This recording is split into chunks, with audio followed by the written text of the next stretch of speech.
Et coucou. Bon, je vais te répondre.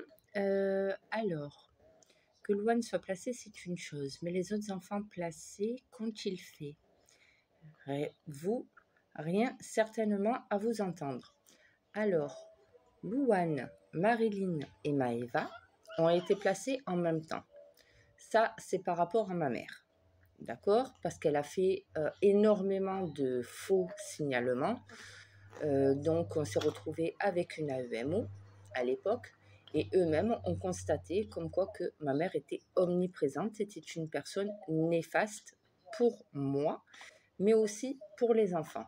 Donc, il y a une vidéo qui est sur YouTube, il n'y en a pas qu'une, il y en a plusieurs, où j'explique très clairement ce qui s'y passe. Ensuite, donc, je reprends. Donc, les petites, elles ont été placées. Normalement, ça devait être provisoire pendant 6 mois.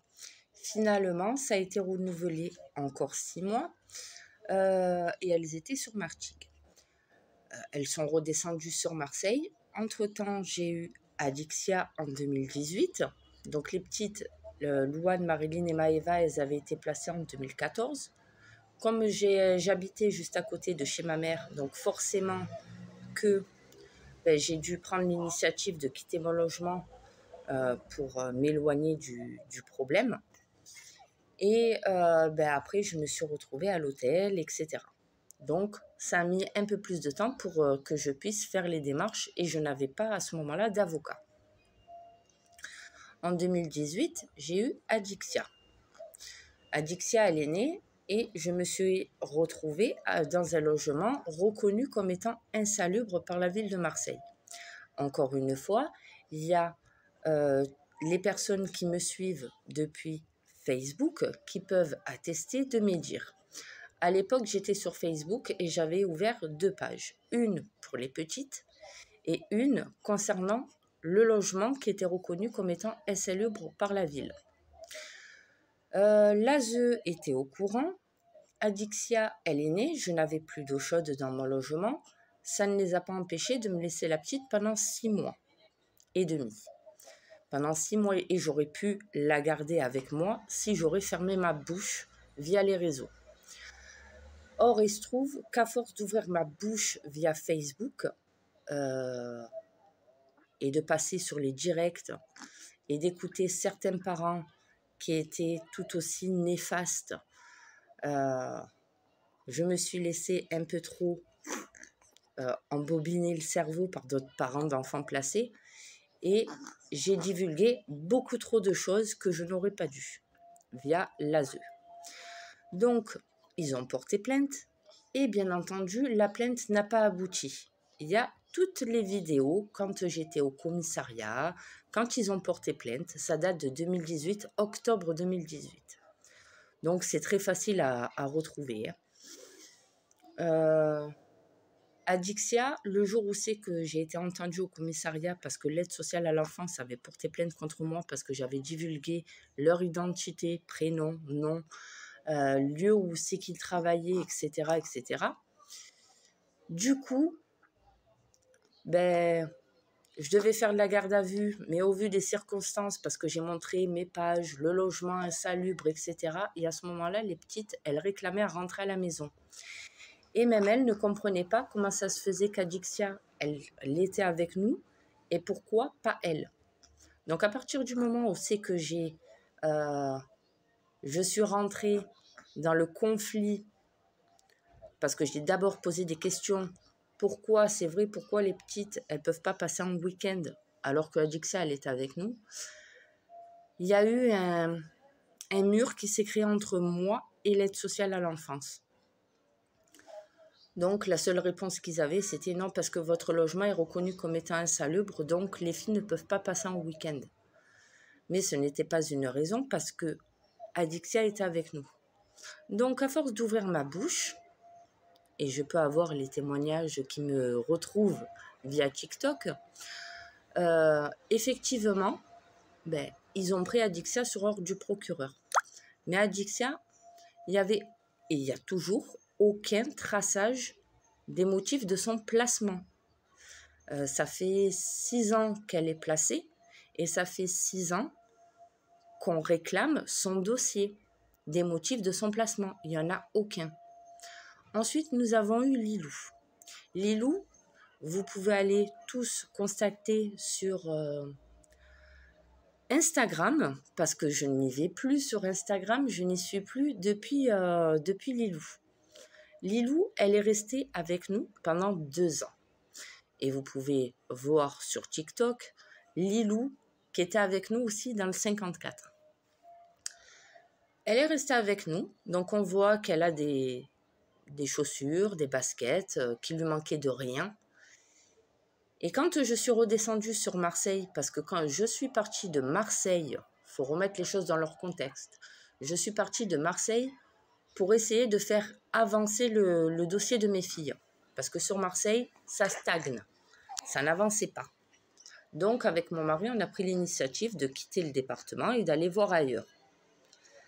Mais arrivé ailleurs, dans le 54, on nous a gentiment fait comprendre qu'il valait mieux redescendre sur Marseille parce que les petites, les places en foyer, famille d'accueil, ça coûte cher, ça coûte très cher.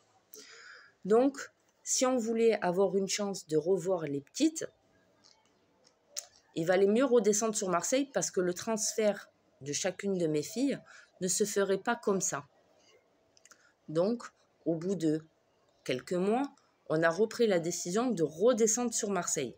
Et les filles étaient en demande, malgré qu'elles savaient qu'on était parti dans le 54 à la campagne pour pouvoir essayer de mieux les récupérer. Chose qui n'a visiblement pas marché. Quand on est redescendu sur Marseille, j'ai continué à faire mes vidéos et à tout expliquer. Je me suis retrouvée avec Lilou et mon mari chez ma grand-mère maternelle. Et c'est à ce moment-là, bien entendu, que...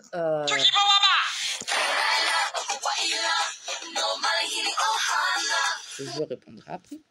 Et c'est à ce moment-là, bien entendu, que les services sociaux qui n'étaient pas contents de Marseille parce que j'avais quitté le département, en toute légalité, parce que j'avais prévenu tout le monde. Et ça, encore une fois, il y a les vidéos qui le prouvent. Donc, ils ont fait un faux rapport en disant « La petite n'a pas de chaussures, n'a pas de poussette ». Or, il se trouve que le carnet de santé de Lilou, c'est moi qui l'ai. Il est là. Et bien entendu, j'ai tout envoyé à mon avocate. Donc, on me l'a placé et il y a marqué sur les documents « Lilou, pas de chaussures, pas de poussette ». Et après, par la suite, on m'a sorti « carence éducative ». Je suis désolée, mais on ne s'aperçoit pas au bout de 2 ans quand même, et surtout qu'il y a un suivi sur mes enfants et qu'on voit Lilou régulièrement, et qu'on la voyait via les réseaux, qu'elle avait des chaussures et des poussettes. Donc pourquoi raconter des âneries pareilles? Ensuite, Oana, elle est née en 2022. Il y avait Louane. Louane, ça a été très compliqué. Et Oana, bien entendu, je me suis retrouvée avec TISF renforcé. Je me suis retrouvée avec la PMI 3 fois par semaine. Et bien entendu, c'est tout sur YouTube. Et là, encore une fois, il y a eu des faux rapports de l'aide sociale à l'enfance, comme quoi que l'écharpe de portage n'était pas adaptée, que le fait que j'allaitais ma fille, il n'y avait aucun lien entre mère et fille alors que j'allaitais la petite. Bref, il y a tout qui est noté sur les documents et je les ai lus via YouTube. Donc, si vous tapez Oana, les motifs de son placement, vous allez voir que je ne raconte pas des conneries parce que je lis pleinement le rapport de la juge. Donc, je vais devoir refaire une vidéo. Je suis désolée pour continuer à expliquer. Donc, pour Oana, j'avais la TISF. Donc, voilà, excuse-moi, je reprends.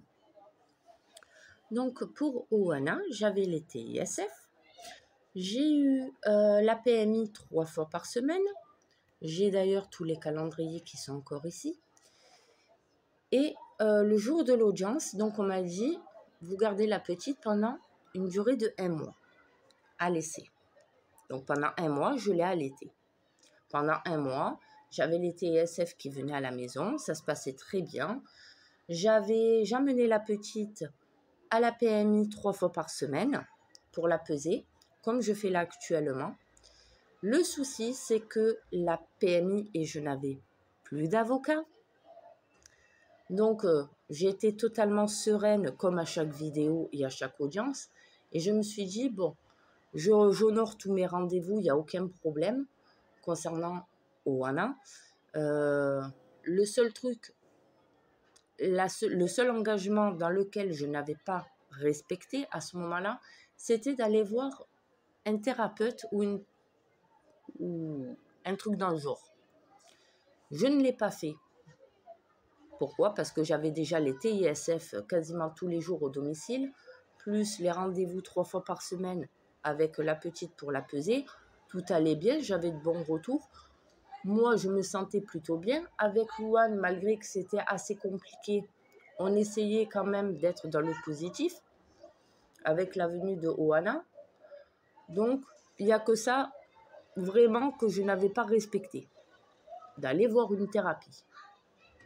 Ou de faire une thérapie, si vous voulez, un thérapeute. On m'a reproché ça. C'est une chose. Le fait que je n'ai pas respecté d'aller voir une thérapeute. Bon, j'ai essayé de me défendre comme je pouvais. Malheureusement, et ça a été prouvé A plus B, Oana, les rapports de l'AEMO, enfin de l'ASE, AEMO, ce que vous voulez, ont été complètement faux, mais vraiment faux. Donc, il a été dit que Oana était en écharpe de portage, que ce n'était pas adapté, comme quoi que j'allaitais ma fille et que le fait que je sois debout, en allaitant ma fille, il n'y avait pas de lien. Alors que je n'ai jamais pris l'initiative de prendre un biberon pour lui donner la simplicité. Voilà. J'ai jamais pris un biberon à lui caler comme font certains parents, d'accord? Et à lui caler entre un doudou ou un mouchoir ou ce que vous voulez pour que j'ai la paix, pour que je puisse prendre ma douche ou autre. Je ne l'ai jamais fait. J'ai toujours pris la décision d'allaiter chacune de mes filles, donc voilà. Donc, à l'audience, il n'y avait même pas les personnes agréées de la TISF, enfin des TISF. Donc, il n'y a même pas eu leur rapport à elles-mêmes. J'ai essayé de les contacter. J'en ai eu une seule fois au téléphone et qui m'a dit, quand je lui ai lu le rapport et qu'on m'avait pris Oana, la personne m'a dit, mais en fait, c'est pas notre rapport. Ça vient pas de chez nous. Ça vient directement de l'ASE. Parce que nous, c'est pas ce qu'on a dit. J'ai essayé d'avoir des explications avec la PMI. Donc, quand je retournais sur place pour faire mes visites avec Oana en visite médiatisée, malheureusement, la PMI se sont déchargés. Madame, vous ne faites plus partie de la PMI. On ne peut pas donner réponse à vos questions. Et j'ai les enregistrements quand je faisais mes visites médiatisées avec Oana. Du jour au lendemain, on m'a carrément stoppé mes visites à partir de juin dernier.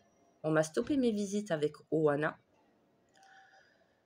Et je continuais à voir Lilou en visite médiatisée tous les mardis. La visite médiatisée se passait très bien avec Lilou. C'est toujours très bien passé. Je la voyais dans un lieu neutre, c'est-à-dire au fil rouge. C'est l'association qui s'appelle comme ça. Donc, il y a toutes les photos, il y a toutes les vidéos, il y a tout en fait. J'ai les rapports de faits.